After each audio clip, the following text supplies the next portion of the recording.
संविधान को गाली देने वाले को हम पहचान लेते हैं, लेकिन संविधान की बात करने वाला, संविधान की कसम खाने वाला, संविधान की बात करने वाला लेकिन संविधान पर काम करने वाला वो नहीं है, उसको हम पहचान नहीं। हम नारा लगाते हैं जो संविधान की बात करेगा वही देश पर राज करेगा। ये देश भारत के संविधान से चलेगा और मुसलमानों की गर्दन पे तलवार रखने वाला कौन है? मैं उनको इस मंच से बताना चाहता हूं जो भारत के संविधान विरोधियों के साथ जिन्होंने साठगांठ की है, क्या होगा उनके साथ, मैं ये बताना चाहता हूं। जिस भारत के संविधान पे लिखा हम भारत के लोग, हम शुरू में और अंत तक सिर्फ भारतीय हैं, वो आज भी न मूल निवासी कहते हैं, न बहुजन कहते हैं और जबरदस्ती दलित कहते हैं अपने आप को।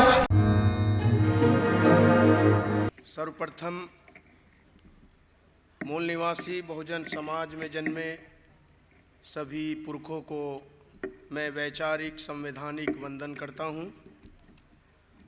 मंच पर विराजमान और इस सभागार में उपस्थित सभी क्रांतिकारियों को जय भीम, जय मूल निवासी और जय संविधान कहता हूँ।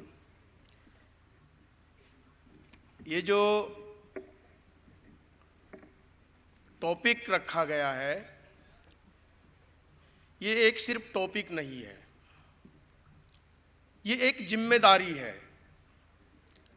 और ये जिम्मेदारी सिर्फ इधर बैठने वाले लोगों की नहीं है, ये उधर बैठने वाले लोगों की भी है। क्योंकि टॉपिक कह रहा है कि पिछड़े वर्ग के नेताओं की, तो पिछड़े वर्ग से सिर्फ अन्य पिछड़े वर्ग मत लगाना। पिछड़े वर्ग मतलब एससी, एसटी, ओबीसी और इनसे धर्म परिवर्तित मूल निवासी बहुजन समाज के शोषित पीड़ित तमाम लोग, उनके नेता।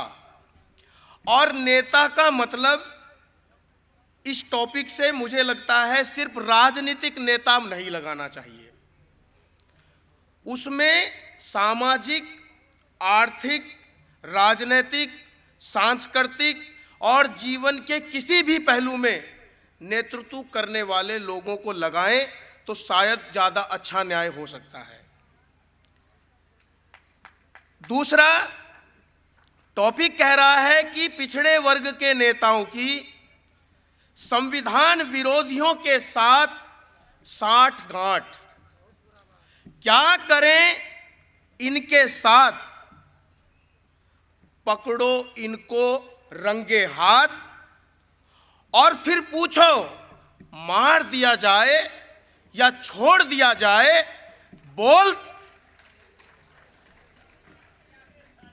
बोलो तेरे साथ क्या किया जाए। ये जिम्मेदारी वामसेफ संगठन ने अपने 50 सालों के अनुभव के बाद, शोध के बाद, मेरे जैसे नौजवानों के मुंह से, उनके जैसे विद्वानों के मुंह से आपके कानों में इसलिए डाली जा रही है कि आप इस जिम्मेदारी को निभाएं। और अगर आप इस जिम्मेदारी को नहीं निभाते हैं तो फिर इसके आगे की लाइन जोड़ी जाएगी कि बताओ फिर क्या किया जाए आपके साथ। आपके साथ क्या किया जाए फिर ये भी आपको अगली बार बताना होगा। और इसलिए साथियों, समय तो बहुत कम है मेरे पास, क्योंकि मरीज लास्ट स्टेज की कैंसर की बीमारी से ग्रस्त है। सालों की कीमोथेरेपी, घंटों का ऑपरेशन थिएटर में किए गए सर्जरी, इन मिनटों में उसका बीमारी का समाधान करना संभव नहीं है। मुझे ज़्यादा समय हो जाए तो माननीय अध्यक्ष जी से मैं निवेदन करूंगा 5 मिनट पहले ही पर्ची दे दीजिए। टॉपिक कह रहा है कि पिछड़े वर्ग के नेता। मैं इससे आगे कहना चाहता हूं इनका उद्भव, इनका विकास और इनका विनाश। ये कैसे पैदा होते हैं, इनका डेवलपमेंट कैसे होता है और इनका विनाश कैसे होता है। अंत कैसे होता है, अंत भी कह सकते हैं, विनाश भी कह सकते हैं, क्योंकि इनका दोनों होता है। फिर संविधान विरोधी और तीसरा सांठगांठ क्या है, क्या करें इनके साथ, यही जिम्मेदारी है हम लोगों की, आपको अपने समाज को बताने की। और इसलिए सबसे पहले मैं बताना चाहता हूं कि संविधान विरोधी की पहचान, संविधान विरोधी की पहचान, आप अगर संविधान विरोधी की पहचान डीएनए रिपोर्ट के आधार पर कर रहे हैं तो मुझे लगता है आप गलत हैं। अगर आप अंबेडकर के नाम का गुणगान करने वाले की, संविधान का गुणगान करने वाले की संविधान के समर्थक के रूप में अगर पहचान कर रहे हैं तो हम गलत हैं। क्यों? क्योंकि ये जो संविधान विरोधी की पहचान है, एक तो जलाने वाला है, जो संविधान को पैदा होने से पहले ही जलाने की फिराक लेके बैठा था।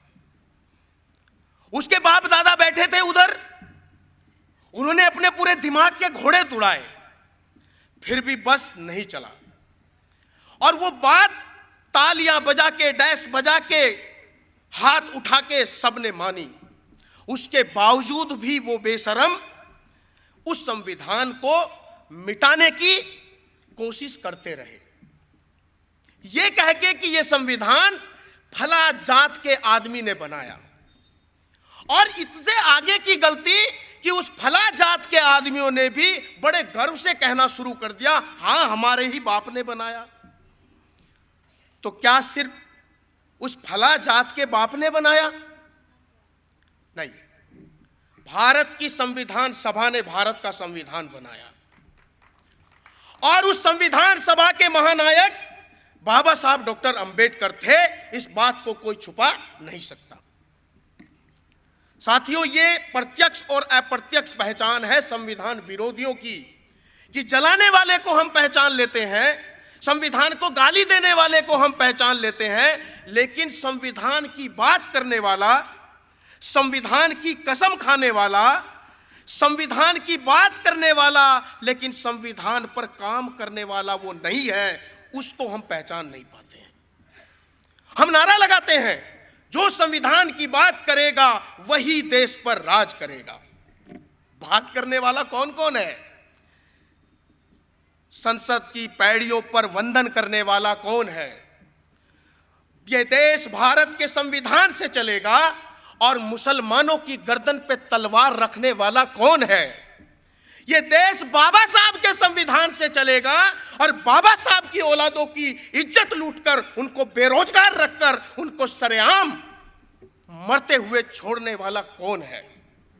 उसकी पहचान करने की जरूरत है। और उनका साथ देने वाला कौन है, यह पहचान हमारे पुरखों ने बिल्कुल क्लियर की। उस पहचान को करने के साथ साथ मैं बताना चाहता हूं कि जो पिछड़े वर्ग के नेता हैं, हम कह रहे हैं कि भाई वो हमारे विचार से, बाबा साहब के विचार से, भारत के संविधान के विचार से मेल नहीं खाते, इसलिए इनके साथ कुछ किया जाए। और मैं इस मंच से कहना चाहता हूं कि अगर आप नहीं भी करोगे तो क्या होगा उनके साथ, यह मैं बताना चाहता हूं। आप कुछ भी मत करो, मैं उनको इस मंच से बताना चाहता हूं जो भारत के संविधान विरोधियों के साथ जिन्होंने सांठगांठ की है, क्या होगा उनके साथ, मैं ये बताना चाहता हूं। और उसकी शुरुआत ही कर देना चाहता हूं। बहुत हो गई सांठगांठ, आओ करे थोड़ी काट छांट, बहुत हो गया बंदर बाट, हो जाए अब दो दो हाथ। वैचारिक दो दो हाथ करने की जरूरत है। और पिछड़े वर्ग के नेताओं को, उन नेताओं को जो हमारे जैसे ही हैं, बात हमारे जैसी करते हैं, सब कुछ हमारे जैसा दिखता है, लेकिन हमारे ही पुरखों के विरोध में वो हैं, ये पहचान करने की जरूरत है। सांठगांठ, सांठगांठ क्या होती है? कभी सांठगांठ सुनी है? कभी कहां सुनी है? बाजार में होती है। बाजार में सांठगांठ होती है। किनकी? दलालों की और मालिकों की। वो जो साठगांठ उनकी बनी रहती है, तो उन साठगांठ करने वाले लोगों को पिट्ठू भी कहा जाता है, चमचा भी कहा जाता है। इस बहुजन आंदोलन से ही उनका उनको पदवी दी गई, वो चमचे, युग के पिट्ठू लोग। और मैं एक और बता देना चाहता हूं कि इस पूंजीवादी व्यवस्था में बनिए की दुकान में एक भंबू होता है जो दाल भर भर के जो लोगों के झोले में डाल देता है, सारी दाल बिकवा देता है। मतलब वो बंबू टाइप का भी एक चमचा है, एक दलाल है जो बीच में कुछ मीडिएटर का काम करता है। दूसरा मैं बताना चाहता हूं, साठगांठ करने वाला अगर दलाल है तो इसकी बहुत अच्छी पहचान यह है कि इसकी पहचान, दलाल की पहचान एक तो मंडी में होती है, एक तो मंडी का दलाल, और दूसरा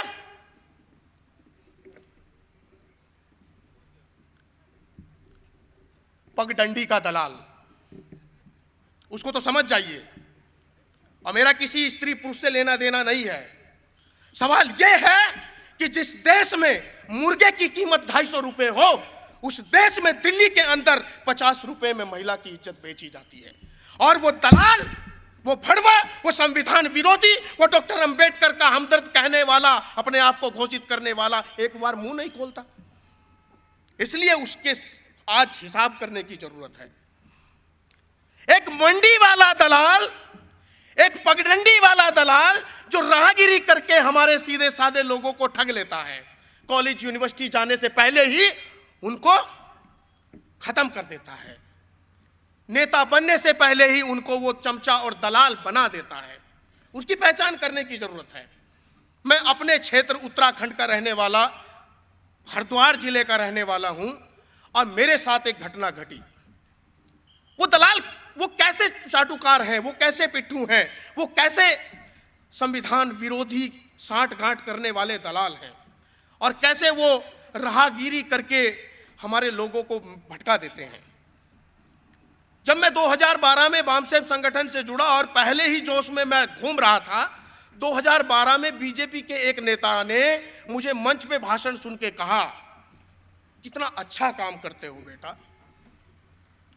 मुझे लगता है कि छोटी छोटी नाव में सफर करने से ज्यादा अच्छा है कि आप बड़े जहाज में बैठो।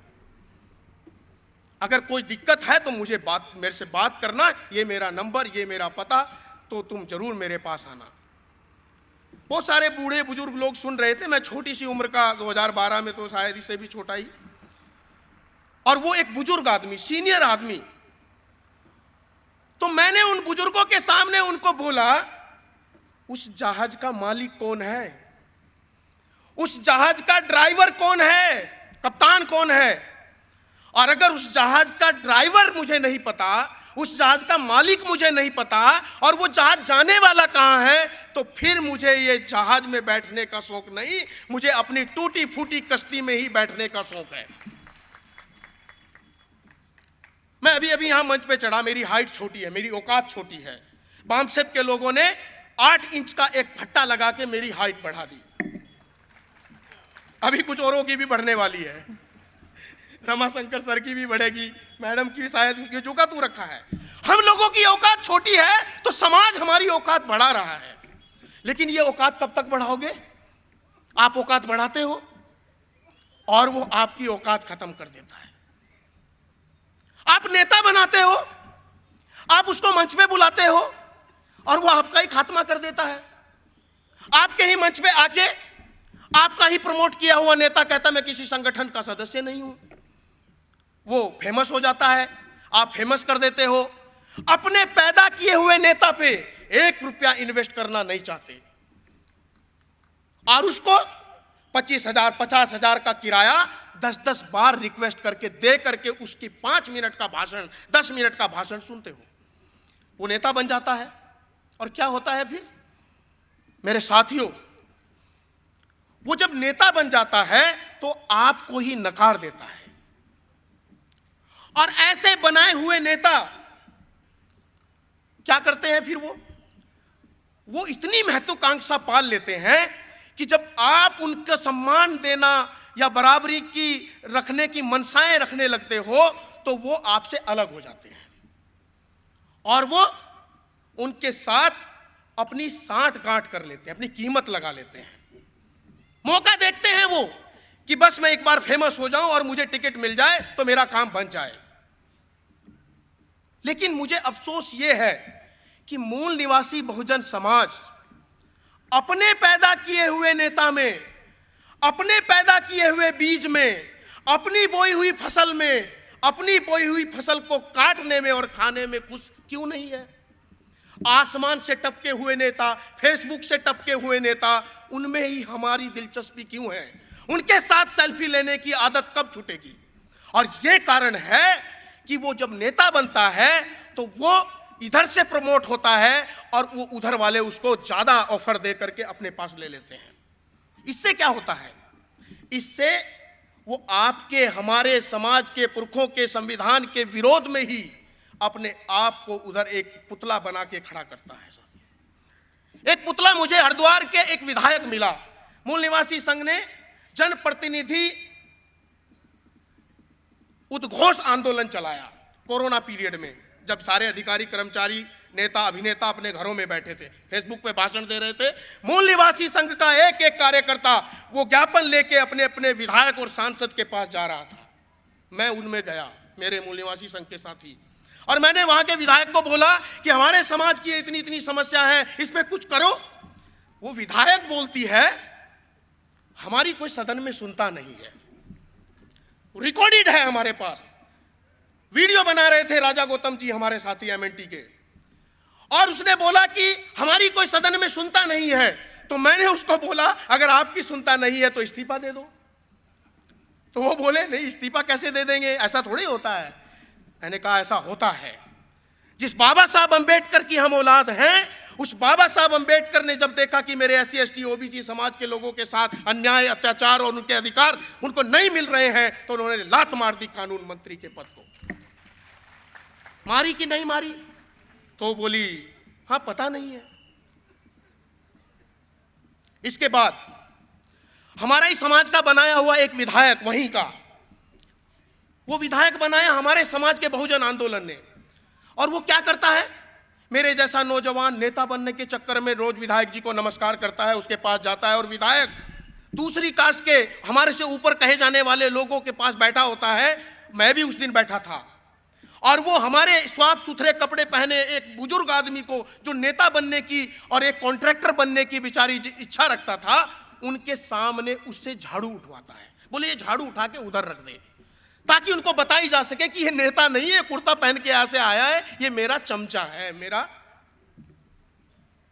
सिगरेट पी रहा है, सिगरेट के टोटे डाल रहा है, और मेरे जैसे नौजवान को, मुझे नहीं, मुझे कहता तो कुछ और होता, मेरे जैसे नौजवान को मेरे सामने जो नेता बनना चाह रहा था, उसके बोल रहा है कि ये टोटा उठा दे, उसे उठवा रहा है। तो फिर बाबा साहब अंबेडकर के मिशन, संविधान की मंशा के साथ ये भी एक धोखा है। सिर्फ संवैधानिक प्रक्रिया का धोखा नहीं, इस जीवन में रोज होने वाले संविधान के धोखे को पहचानो। जिस भारत के संविधान के पहले पन्ने पे लिखा हम भारत के लोग, और वो हिंदुस्तान के लोग कहते हैं, हमारे वाले भी। जिस भारत के संविधान पे लिखा हम भारत के लोग, हम शुरू में और अंत तक सिर्फ भारतीय हैं, वो आज भी न मूल निवासी कहते हैं, न बहुजन कहते हैं, पिछड़ों की राजनीति करते हैं, शोषितों पीड़ितों की राजनीति करते हैं, मूल निवासियों की राजनीति करते हैं, और जबरदस्ती दलित कहते हैं अपने आप को, दलितों का नेता, दलित समाज। बाबा साहब अंबेडकर ने दलित शब्द की घोर निंदा की, बहिष्कार किया, और उसके बावजूद भी वो दलित कहता है। इसका मतलब क्या है? मनुस्मृति के अध्याय 3 में लिखा है कि शूद्रों का नाम नफरत सूचक, घृणा सूचक होना चाहिए। ब्राह्मण का ज्ञान सूचक, क्षत्रिय का बल सूचक, वैश्य का धन सूचक, करोड़ीमल, युद्धवीर सिंह, हरि ज्ञान प्रसाद, और शूद्र का छज्जू, रगड़ू, कलवा, हरिलाल, चमनलाल, रतनलाल। यही तो दलाल बनते हैं फिर। लेकिन इनको ये पहचान बनी रहे, ये रगड़े मरे कचे टूटे हुए लोग हैं। अगर मेरे समाज का नेता मुझे दलित कहता है, मतलब मुझे नफरत सूचक, घृणा सूचक गौरव से परे की चीज, गिरी हुई चीज मेरी पहचान बनाता है, तो वो मनुस्मृति का अनुपालक है, वो संविधान विरोधी है। इसको मुझे लगता है इस तरह से देखना भी चाहिए। लेकिन इन सारी चीजों को देख के ऐसे भी हमारे लोग हैं कि 2017 में दिल्ली यूनिवर्सिटी में हमने एक कॉन्फ्रेंस की, राष्ट्रीय स्तर के सारे समाज के SC ST OBC के युवाओं को बुलाया और टॉपिक रखा बहुजन आंदोलन की हार क्यों और कैसे, और इस पे डिस्कस किया। बहुत सारे लोगों ने कहा, एक बहुत बड़े ज्ञानवान आदमी भी उसमें थे, और सब अपने अपने नेताओं के पक्ष ले रहे थे।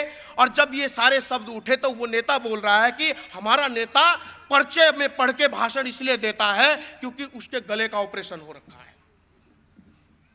दूसरा उसने बोला, हमारे नेता के पास में हमारे समाज की समस्याएं नहीं जाती है, इसलिए हमें पोस्ट कार्ड अभियान चलाना चाहिए और उसको बताना चाहिए कि भाई हमारी समस्या क्या है। तो मैं उधर था, मैंने बोला, ऐसा नेता जो इस बेजुबान, कमजोर, शोषित, पीड़ित समाज की आवाज को, समस्याओं को, परेशानियों को, दर्द को, दुख को समझ न सके, तो ऐसे विकलांग नेता की हमें क्या जरूरत।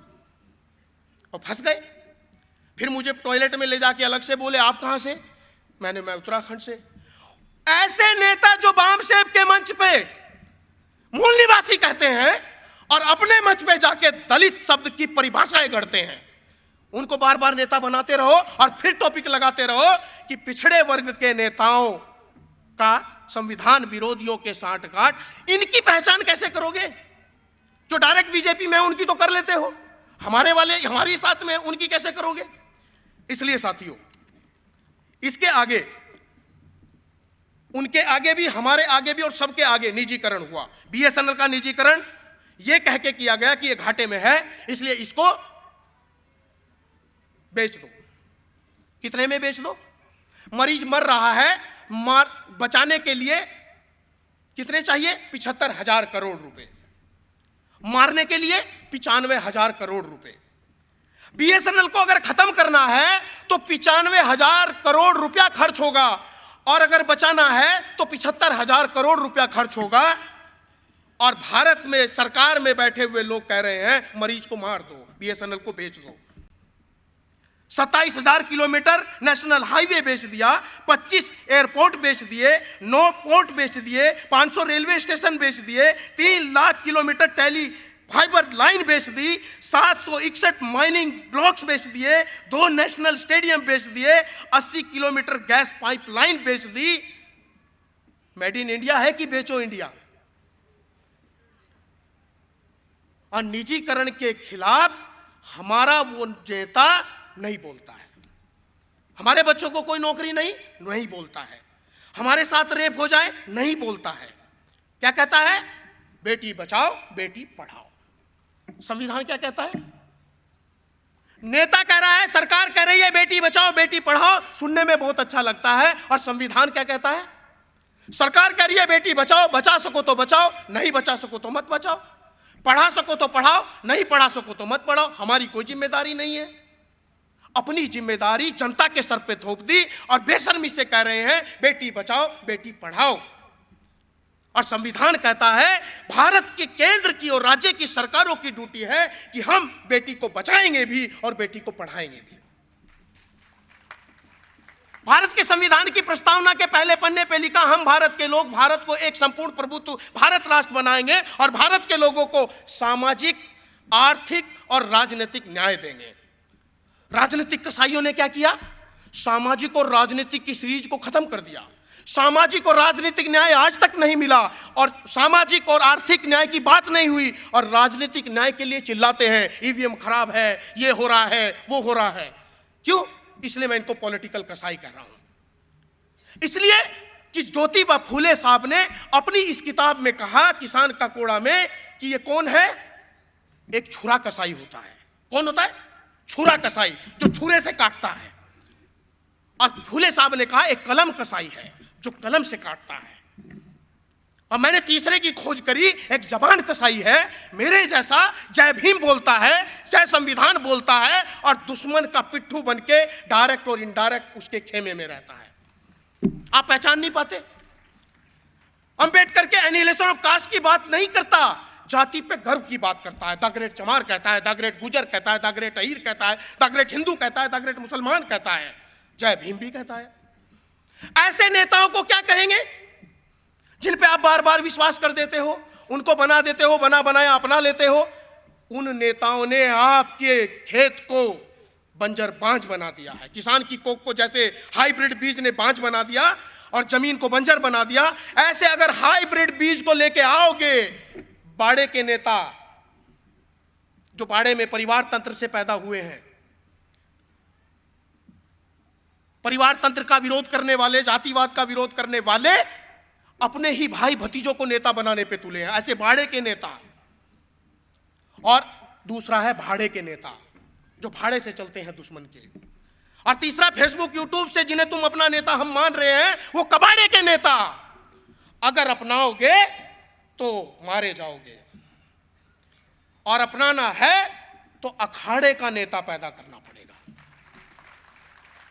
अपने अखाड़े से पैदा किया हुआ नेता अगर इस मूल निवासी बहुजन समाज ने पैदा किया, तो ये मूल निवासी बहुजन समाज के बीच से संविधान विरोधियों के साथ साठ कांट करने वाले दलाल किसी भी रूप में जिंदा नहीं रह पाएंगे। इसलिए साथियों, मैं अंत में आपको बताना चाहता हूं कि इनके साथ क्या होने वाला है। अगर ये उधर जाते हैं, और जो गए हैं, तो महाभारत के आदि पर्व अध्याय 20 श्लोक नंबर 18, 19, 20, 21 में लिखा है कि शत्रु अगर ज्ञानवान हो, बुद्धिमान हो, ताकत हो, धनवान हो, तो उसका सम्मान करो, उसके जूते साफ करो। जय भीम सुनना चाहता है तो जय भीम बोलो, जय श्री राम सुनना चाहता है तो जय श्री राम बोलो। सम्मान करो, सम्मान करते करते उसको अपने घर बुलाओ, खाना खिलाओ, इज्जत करो, उपहार में कीमती चीजें भेंट करो।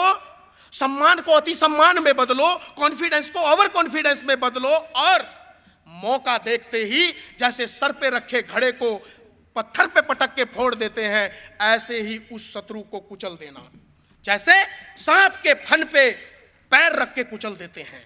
किसको बोला? महाभारत के आदि पर्व अध्याय 20 श्लोक नंबर 18, 19, 20, 21, 22, 35 उसमें लिखा है। अब उनको पता है कि शत्रु कौन है और उसके साथ क्या होने वाला है। मैं नहीं कह रहा हूं, पिछले कितनों के साथ ये हो रहा है और अभी भी होने वाला है।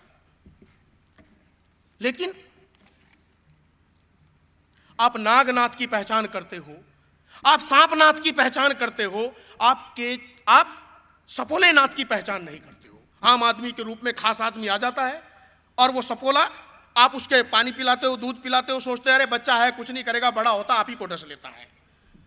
लिखता है केजरीवाल की गारंटी, और ये नहीं बता रहा मनीष सिसोदिया की भी गारंटी है क्या। अभी मोदी की गारंटी चल रही है, उनकी बीवी से पूछो मोदी की कोई गारंटी है क्या। मैं तो कह सकता हूं, मैं तो पूछ सकता हूं, अगर मोदी की गारंटी नहीं है तो मोदी सरकार की क्या गारंटी है, और फिर उनके दलालों की क्या गारंटी। अगर आप अपने बेटे को शराबी के पास बैठने से डरते हो, अपनी बेटी को किसी बदचलन लड़की के साथ बैठने से डरते हो, तो आपके नेता दलाल और भड़वों के साथ अगर बैठना शुरू कर देते तो क्यों नहीं डरते हो। उनका क्या किया जाए। जैसे डंडा उठा के आप अपने बेटे को रोकते हो, अपनी बेटी को रोकते हो, वैसे डंडा उठाओ और वो डंडा लेके खड़े हो जाओ और उस डंडे को लेकर के इन संविधान विरोधियों के दुश्मन के साथ साठ गांठ करने वालों का इलाज करो। इनका इलाज है, आखिरी में 2 मिनट में, 1 मिनट में खत्म कह के मैं बात खत्म कर दे रहा हूं। वो इलाज है, मैं नहीं कह रहा, अभी बता रहा हूं क्या क्या इलाज है। एक घोड़ा होता है और घोड़े की आंखों को ये झपकने वाला मैटर ज्यादा नहीं होता है। एक टाइम होता है उनको इन्फेक्शन हो जाता है और उनकी आंखें खराब हो जाती है। अच्छी वैरायटी के जो घोड़े हैं उनके साथ ये प्रॉब्लम होती है, इसलिए उन घोड़ों के बचपन में ही आंखें फोड़ दी जाती है।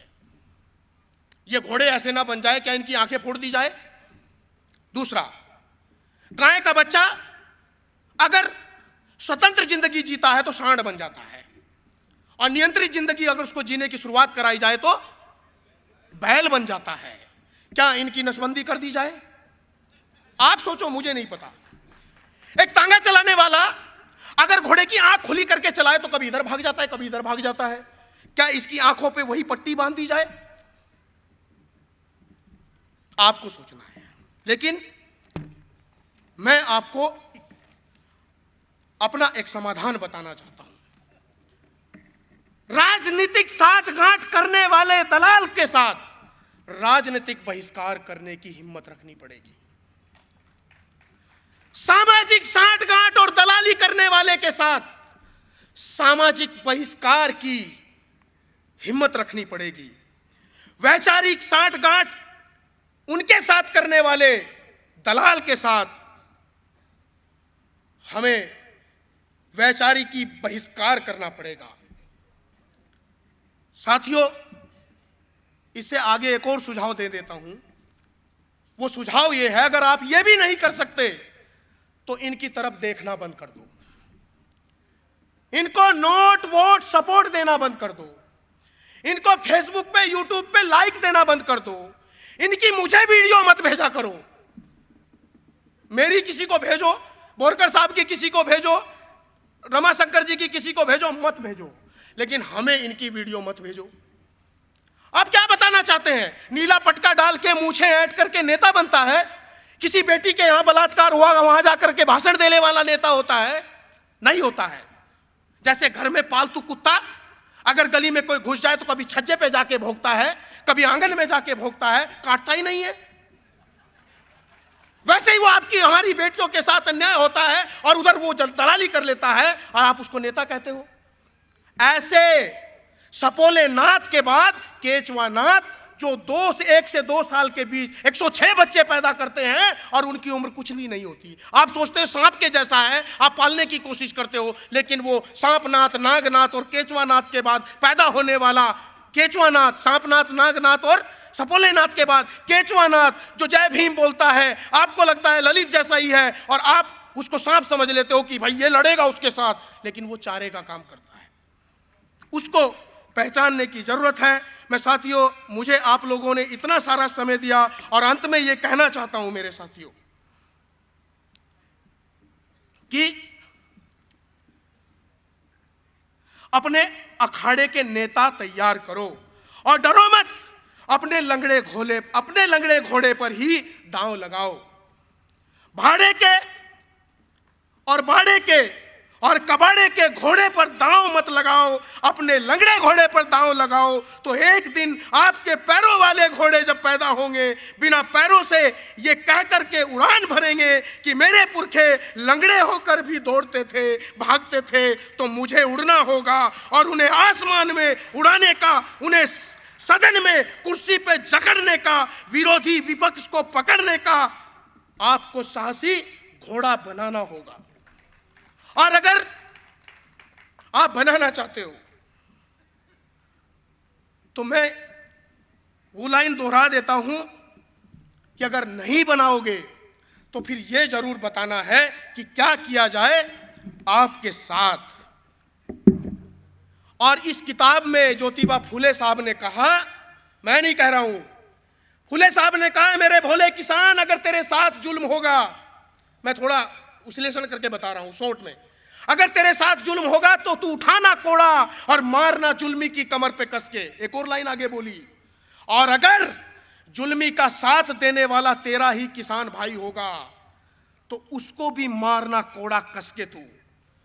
वो कोड़ा जो फूले का है, वो जूता जो पेरियार का है, वो जूता लेकर के आपको चलना होगा। वो संवैधानिक जूता, वो लोकतंत्र की बोली की गोली अगर इस देश का नौजवान, विद्यार्थी, महिलाएं, किसान, मजदूर लेके चलेंगे तो साथियों, इस देश में संविधान विरोधियों के जो साठ-गांठ दलाल कर रहे हैं, उनका हसामे करने की जरूरत नहीं पड़ेगी। ये पाप हमारे सर नहीं लगेगा। उनको छोड़ दो, उनको देखना बंद कर दो, उनको लाइक करना बंद कर दो, वो अपने आप ही उनका इलाज हो जाएगा। वो अपने आप सुधर जाएंगे, हमारे बीच आ जाएंगे और उनको गले लगाना और कहना, बेटा सुबह का भूला शाम को घर आ गया, आजा, अब थोड़ा सा ईमानदारी से रहना, लेकिन उधर वाले कोने में रहना।